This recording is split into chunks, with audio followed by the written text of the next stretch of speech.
He never showed up. But someone else stepped into the silence and said 6 words she wasn't ready to hear. The church door groans open as the wind pushes through, scattering pale petals across the floor. Clara's fingers tighten around a wilted bouquet, lace brushing against rough wood as boots stop just behind her. No vows, no footsteps down the aisle, just a voice low and steady. You can sit here all night. The air shifts. She doesn't turn right away. What happens when the wrong man leaves and the right one doesn't walk away? Stay with me. The last wagon had already rolled away when the wind came through the church doors. It carried dust with it, and the faint smell of horses and dry grass from the road. The kind of wind that didn't ask permission before entering a place meant for quiet things. Inside, the wooden benches sat in rows, still and empty. A few white petals had fallen loose and drifted across the floorboards, catching in the cracks. Someone had left a hymn book open near the aisle, its pages lifting just enough to show they hadn't been turned in a while. Clara Whitfield remained where she had been since the vows were supposed to begin. She sat in the front pew, her back straight, her hands resting in her lap around a bouquet that had already started to wilt. The lace of her dress held a trace of red dust along the hem where it brushed the floor. One glove was slightly loose at the wrist, like it had been tugged once and not fixed. No one had come back for her. Not the preacher. Not the women who had helped her dress that morning. Not the man who had promised to meet her at the end of the aisle. Outside, a voice passed by the open door. He was seen heading east at first light.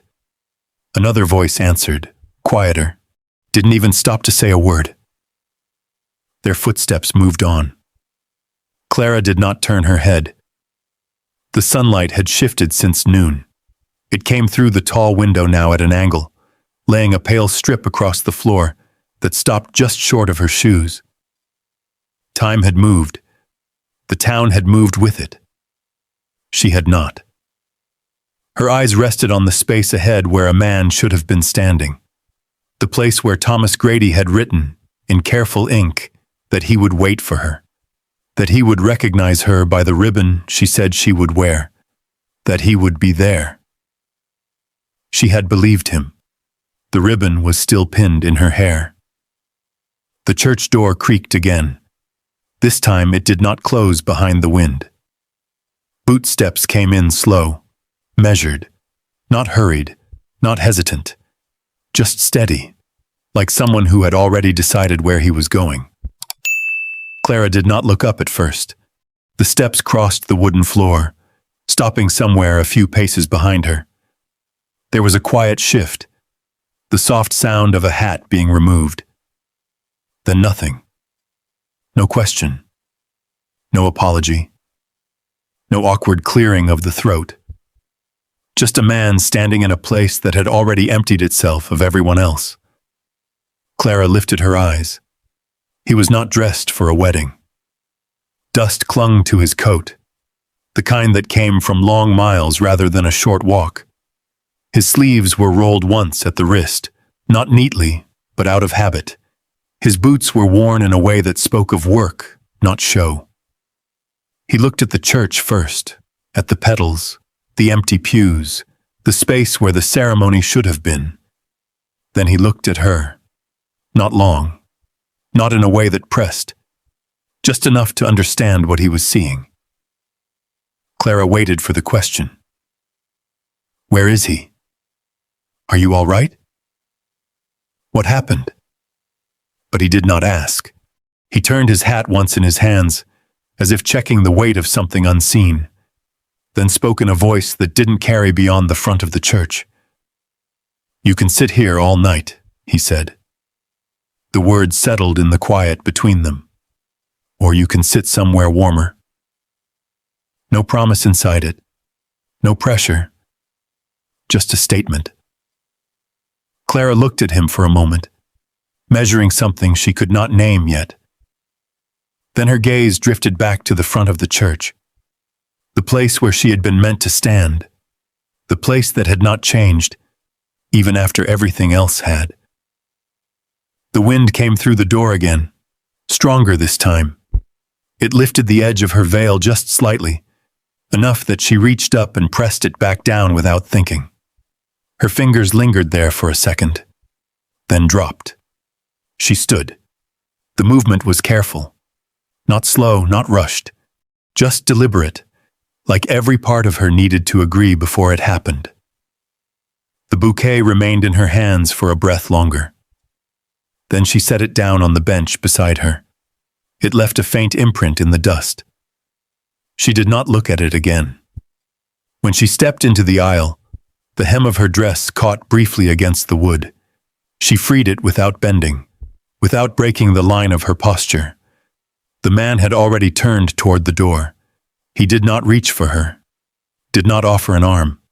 He simply waited long enough to make sure she was walking. Outside, the light had softened toward evening. The town moved at a distance, quieter now, like it had already decided this day was over. Clara stepped out of the church. The wind was cooler there. She drew a breath, not deep, just enough to steady it. Then she followed him down the steps. Neither of them spoke. The church door remained open behind them. Clara did not turn back. The street in Iron Valley had settled into that quiet hour between afternoon and night. A wagon creaked somewhere down the road. A screen door slammed once, then again. The town had already taken in what had happened. It moved on without needing to say it out loud. The man walked ahead of her, not fast, not slow, just enough that she could follow without feeling led. They passed the general store. A couple of men stood outside, leaning against a barrel, talking low. Their voices dipped when Clara walked by. One of them tipped his hat at the cowboy, then let his eyes drift toward her dress before looking away. No one stopped them. At the hitching post, a dark bay horse shifted its weight and blew out a breath. The man stepped up, checked the cinch, then looked back at her for the first time since they left the church. "Can you ride?" he asked. Clara shook her head once. He nodded like that was an answer he expected. There was a wagon hitched just beyond, wood sides worn smooth from use. A coil of rope rested in the back beside a crate of feed and a folded canvas tarp. He moved the rope aside, made space without fuss. "You can sit there," he said. She gathered the front of her dress, careful not to drag it through the dust more than it already had, and climbed in. The wood creaked under her weight. She settled near the side, hands folded again in her lap, the same way they had been in the pew. He took the driver's seat, picked up the reins, and with a small shift of his wrist, set the horse moving. The road out of town stretched narrow and pale under the fading light. Wheel ruts held the last of the day's warmth. The hills beyond Iron Valley were already turning a deeper shade, shadows gathering where the sun had slipped behind the ridge. They rode in silence. Clara watched the town fall behind them. The church roof dipped out of sight first, then the store, then the line of houses, each with its porch and lantern and small signs of lives that went on whether she was part of them or not. She did not ask where they were going. After a while, the man spoke. "Name's Ethan Cole." His voice carried back just enough. Clara waited a beat before answering. "Clara Whitfield." He nodded once, as if placing it somewhere he could remember. No questions followed. The wagon rolled on. The wind shifted cooler as they dropped into the valley. The smell of sagebrush replaced the town dust, sharp and clean. Somewhere off to the left, a creek moved slow over stones, the sound steady, like it had been there long before either of them. The ranch came into view just as the last light stretched thin across the land. A small house sat back from the road, timber walls weathered gray. A split-rail fence leaned in places where it had been repaired more than once. The barn stood a little off to the side, its door half open, a lantern already lit inside. Ethan pulled the wagon to a stop near the porch. For a moment, neither of them moved. Then he stepped down, walked around, and set a hand on the wagon's edge, not offering help, just steadying it. Clara climbed down on her own. The boards of the porch gave a soft groan under their steps. The front door opened without a key. Inside, the air held the warmth of a fire that had been banked earlier in the day.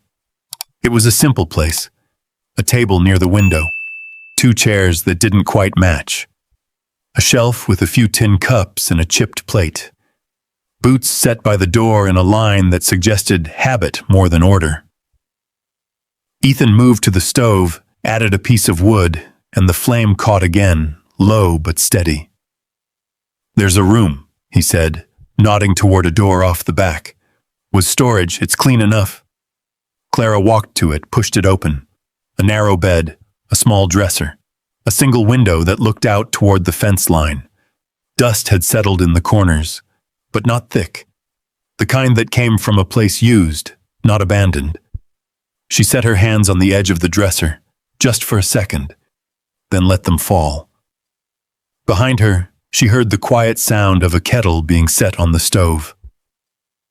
No one asked what had happened. No one asked what she planned to do next. When she stepped back into the main room, a cup sat on the table. Tin, still dull from use. Steam rose from it in thin curls. Ethan stood by the door, hat back in his hands. "You can stay the night," he said. Not an offer stretched longer than it needed to be.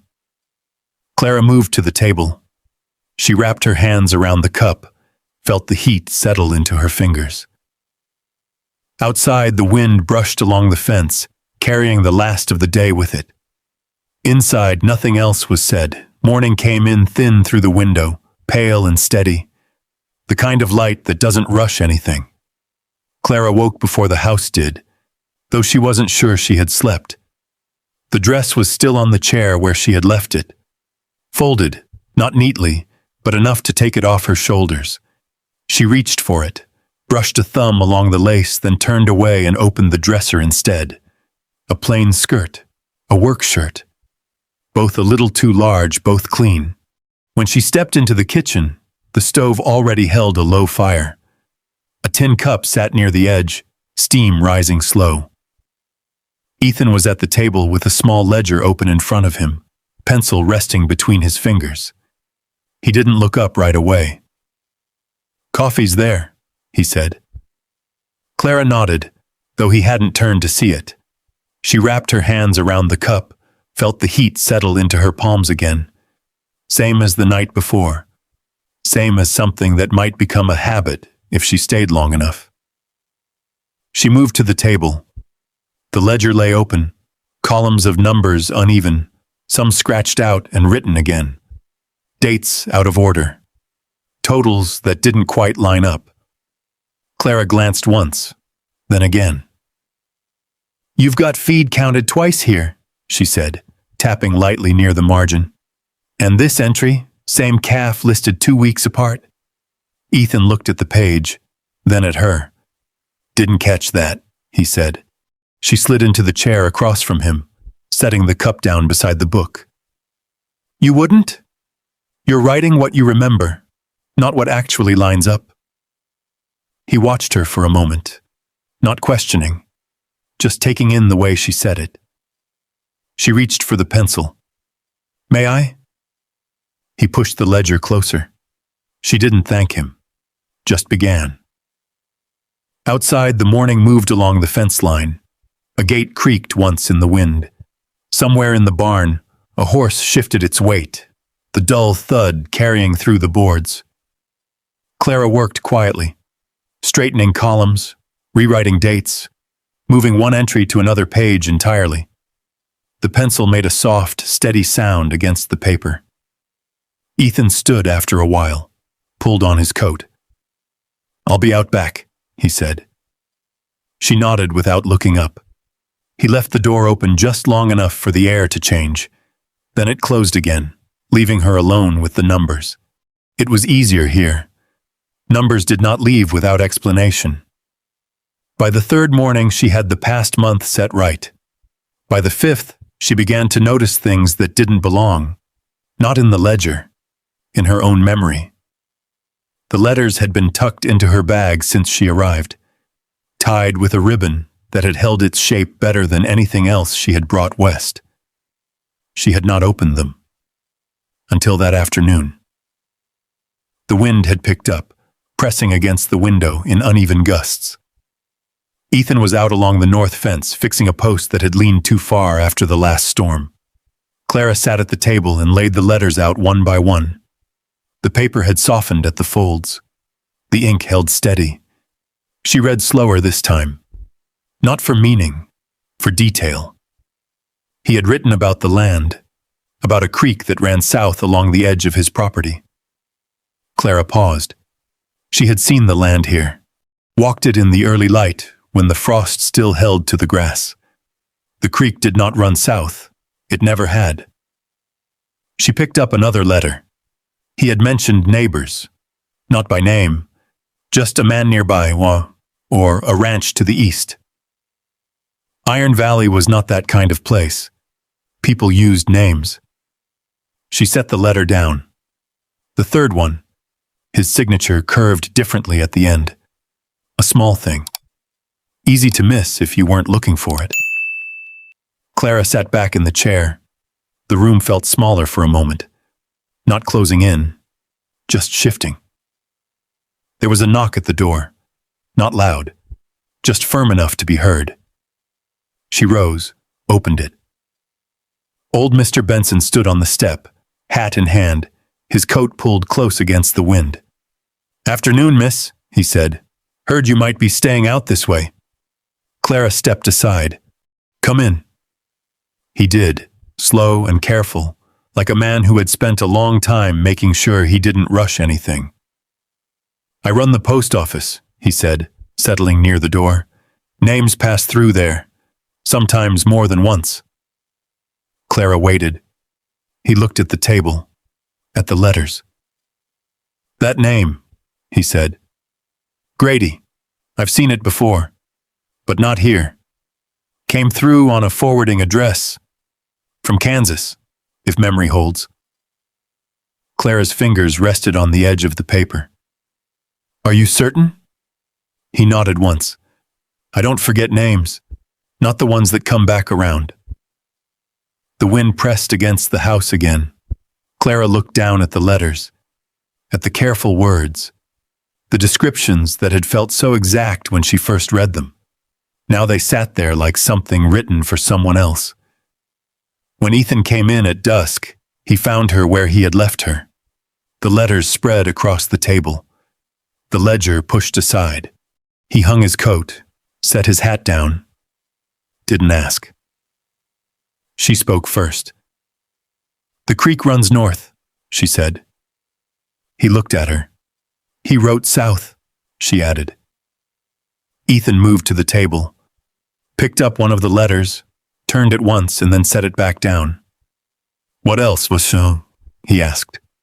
Clara traced a line of ink with her finger. Nothing that stays the same long enough to be real. He stood there for a moment, the fire behind him catching light along the edge of his coat. Then he nodded. "I'll ride into town in the morning," he said. She looked up. "You don't have to." "I know." The same answer as before. He turned toward the stove, added wood, adjusted the kettle without looking at her again. Clara gathered the letters slowly, tied the ribbon back around them, not tight, just enough to hold. She set them in the drawer, not hidden, just out of her hands. The house settled into evening. Outside, the wind carried on. Inside, something had shifted, and it wasn't going back. The morning broke cold, the kind that left a thin layer of frost along the fence rails. Clara stood at the kitchen window, fingers resting lightly on the wood frame, watching the valley wake slow and quiet. Ethan had already ridden out. His tracks cut a clean line through the pale ground, heading toward town. He had not said much before leaving, just pulled on his coat, checked the cinch, and paused long enough at the door to glance toward the table where the letters had been. Then he was gone. Clara moved through the house without thinking. She straightened the ledger, set the cup where it belonged, wiped a thin line of ash from the stove's edge with the side of her hand. By mid-morning, the wind shifted. It came from the east this time. She heard it before she saw anything. The low roll of hooves carrying across the open ground, steady and unhurried. Not a neighbor, not a delivery. Something else. Clara stepped onto the porch. 3 riders came over the rise. The one in front sat easy in the saddle, like a man who expected to be recognized. His coat was better cut than most in Iron Valley, boots polished, hat pulled low, but not enough to hide the line of his jaw. Clara did not move. The horse stopped a few feet from the steps. Dust settled around its legs. The man looked up. "Clara," he said. Her name sat wrong in his voice. Thomas Grady swung down from the saddle, brushed his coat once like the ride had been nothing at all. The 2 men behind him stayed mounted, watching without speaking. "You look well," he said. Clara held the porch rail. "You left," she said. It was not a question. Thomas smiled, just enough to soften the edge. "I had business to settle," he said. "Things you wouldn't have understood at the time." The wind moved between them. Clara did not step back. "You were gone before the vows," she said. Thomas glanced toward the house, then back at her. "And yet here you are," he said, "living on another man's land." The words carried just enough. One of the riders shifted in his saddle. Clara's grip on the rail tightened once, then eased. "This isn't your concern," she said. Thomas took a step closer to the porch. "It is," he said. "You came here under my name. That counts for something." Clara looked at him for a long moment. The coat, the boots, the careful way he chose his words like they might still work if placed right. Behind him, the valley stretched open and empty. "You don't have a name for me to carry," she said. His smile thinned. "I think you're confused," he said. "You don't have anywhere else." The sound of hooves cut across his words. All 3 men turned. Ethan rode in from the lower trail, not fast, not slow, just enough to close the distance without making a show of it. He stopped near the fence, dismounted, and walked the rest of the way. He didn't look at the other riders. He looked at Clara first, then at Thomas. Nothing in his face shifted. "You're on my land," Ethan said. Thomas turned slightly, taking him in. "And you are?" he asked. "Ethan Cole." Thomas nodded once, like filing the name away. "I'm here to collect what's mine," he said. Ethan's gaze didn't move. "You had your chance when she was waiting," he said. The words landed clean. One of the men behind Thomas shifted again, less certain now. Thomas let out a short breath, something between a laugh and a dismissal. "She has nowhere else," he said. Clara stepped down from the porch. The frost cracked faint under her shoes. She moved past Ethan, not touching him, not looking for him. She stopped a few feet from Thomas. "I do now," she said. No raised voice, no trembling, just a statement. Thomas looked at her, really looked this time. Something flickered there, quick and gone. "That's not how this works," he said. Clara held his gaze. "It is now." The valley stayed quiet around them. After a moment, Thomas turned, swung back into the saddle. He didn't look at her again. "We're done here," he said to the others. They rode off the way they had come, dust rising behind them, then settling back into the land like nothing had passed through at all. Clara stood where she was until the sound was gone. Ethan did not move. The wind picked up again, colder now. She turned back toward the house. That night, there was no talk of what had happened. Ethan fixed a loose section of fence by lantern light, the hammer striking in slow, even rhythm. Clara sat at the table, the dress folded beside her, untouched. The house held the quiet between them. Not empty, just waiting. The house held that feeling through the night. Not heavy, not sharp, just there, like something set down between two people who understood it didn't need to be named yet. Morning came slower this time. The sky stayed gray longer over the valley. Clouds stretched thin across the ridge. Clara stepped outside before the fire had fully caught tongue, wrapping her shawl close against the cold. The ground was still marked from yesterday. Hoofprints pressed into the frost. A line where the wagon had turned. Small things that would fade by noon. She walked past them. The road toward town lay quiet. No riders, no dust rising, nothing coming back. By midday, a letter arrived. Deputy Miles brought it out, tucked under his arm like something that had been passed from hand to hand before reaching hers. He didn't stay long, just nodded once toward Ethan, then tipped his hat to Clara and rode off again. The envelope was worn at the corners. Her name written in a careful hand she recognized before she turned it over. Clara held it for a moment before opening it. Inside, the paper carried the faint scent of her mother's house. Clean linen. Something steady and familiar. Come home.